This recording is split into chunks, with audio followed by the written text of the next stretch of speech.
Assalamualaikum warahmatullahi wabarakatuh, mahasiswa sekalian. Hari ini kita akan lanjutkan materi kita yang kemarin. Kemarin kita sudah melihat bagaimana cara kita pengembangan, cara mengembangkan media pembelajaran.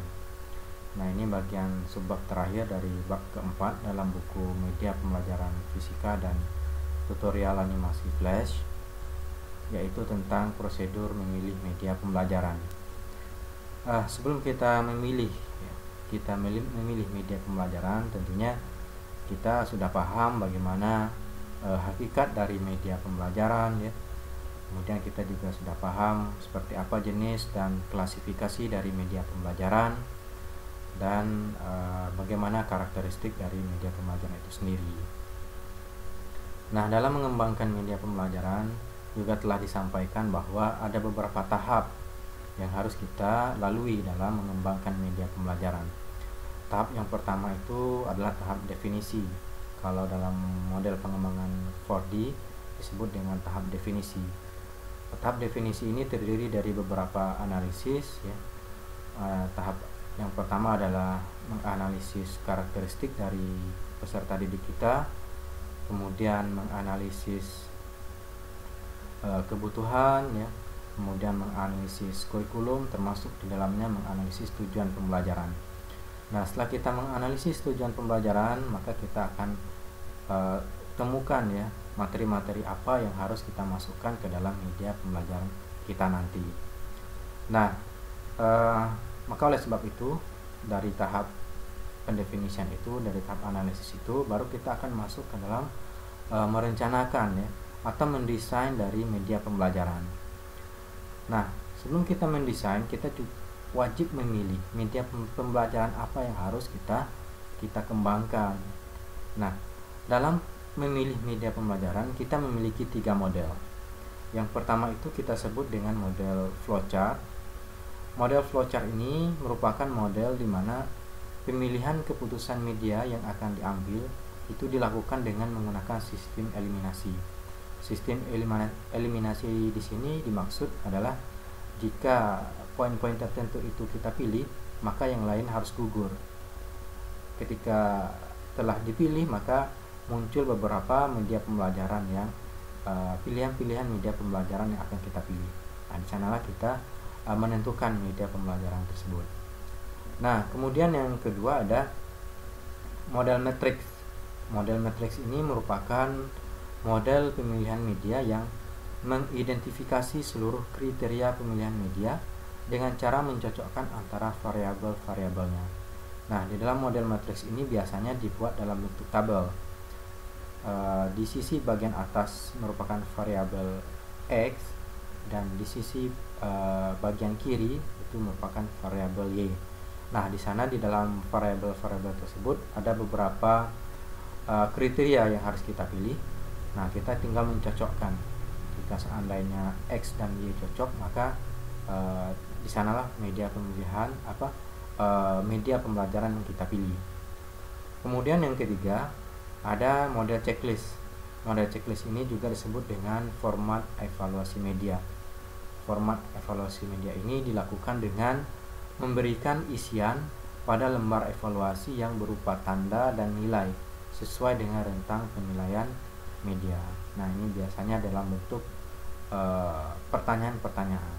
Nanti kita tinggal melihat atau menilai, ya, menentukan, mengisi bagian-bagian yang ditanyakan.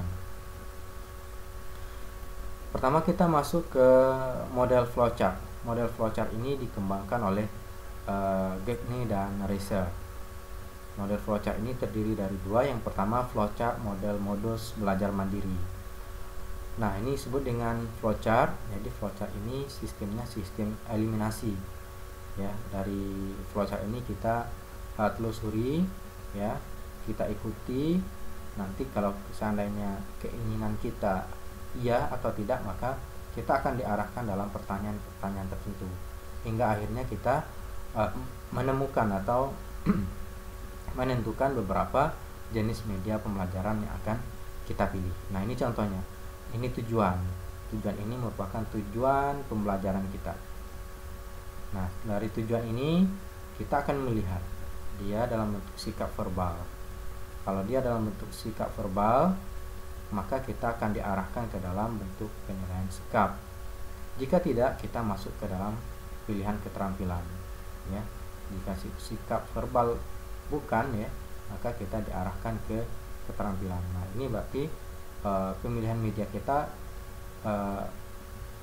diarahkan ke dalam bentuk media yang melatih keterampilan dari peserta didik. Nah, kemudian kita masuk ke pertanyaan berikutnya. Jika tidak, apakah dia terkait dengan fisik atau tidak? Jika dia terkait dengan fisik, maka yang kita pilih di sini adalah alat berlatih. Tetapi jika tidak, maka pilihan media pembelajaran yang ditawarkan adalah komputer, belajar terprogram, atau TV interaktif. Nah, ini jika sikap verbalnya tidak. Jika iya, maka kita diarahkan ke sikap, ya, ke pengembangan dari sikap dari siswa atau peserta didik kita.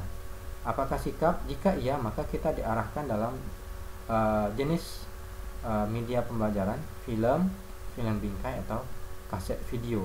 Namun jika tidak, kita tentunya merupakan bagian dari ranah verbal. Nah, dalam verbal ini diarahkan dalam pertanyaan dalam bentuk visual atau tidak, bisa dilihat atau tidak. Jika tidak, maka media pembelajaran yang cocok itu adalah audio cetak.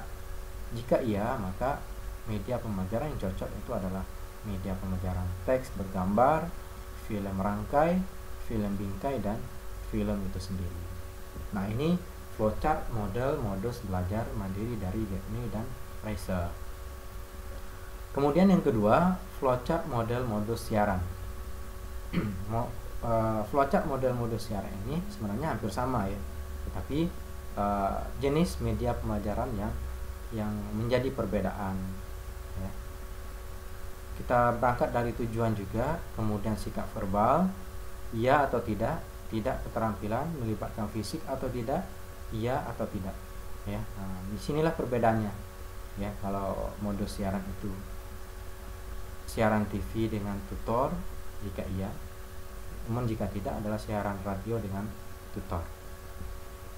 Nah, jika sikap verbalnya iya dan berhubungan dengan sikap, maka pilihan dari media pembelajarannya adalah siaran radio, siaran TV, drama radio atau drama TV. Jika tidak, berarti dia berkaitan dengan ranah verbal, ya. Nah, verbal dalam bentuk visual atau tidak. Kalau bentuk visual, ya tentunya siaran TV, kalau tidak telekonferensi. Nah, ini adalah dua model dari model pemilihan media dalam bentuk flowchart. Nah, ada juga model flowchart yang dikembangkan oleh Anderson. Nah, model flowchart ini dari Anderson ini lebih lengkap karena banyak pilihan media pembelajaran yang ditawarkan di sini, ya. Pertanyaan pertama itu dimulai dari belajar kognitif. Apakah kita diarahkan untuk belajar kognitif atau tidak? Melibatkan kognitif dari peserta didik atau tidak? Jika tidak, maka belajar psikomotor. Apakah belajar psikomotor? Iya, nah maka dia akan diarahkan kepada masih asing bagi siswa atau tidak. Nah, begitu juga seterusnya. Nah, dari pilihan media pembelajaran ini itu dikelompokkan, ya. Berarti dia kelompok media 2 atau kelompok media 1+2. Bisa digabungkan antara media 1 dan media 2. Ada juga 2+7. Nah, ini tergantung dari flowchart kita, ya. Keinginan dari atau tujuan pembelajaran yang telah kita tentukan. Nah, di sini ada P. Nah, ini P ini merupakan lanjutan dari flowchart dari Anderson. Nah, ini begini bentuknya, ya, dalam bentuk perlu peragaan gerak atau umpan balik. Jika iya, ya perlu kita laksanakan. Nah, di sini pilihan-pilihannya lengkap, ya. Kita tinggal memilih seperti apa bentuk media pembelajaran akan dipilih nantinya. Nah, terus di mana bentuk model atau jenis media pembelajaran atau kelompok media pembelajaran? Nah, di sini kelompoknya. Nah, dia dalam bentuk kelompok audio atau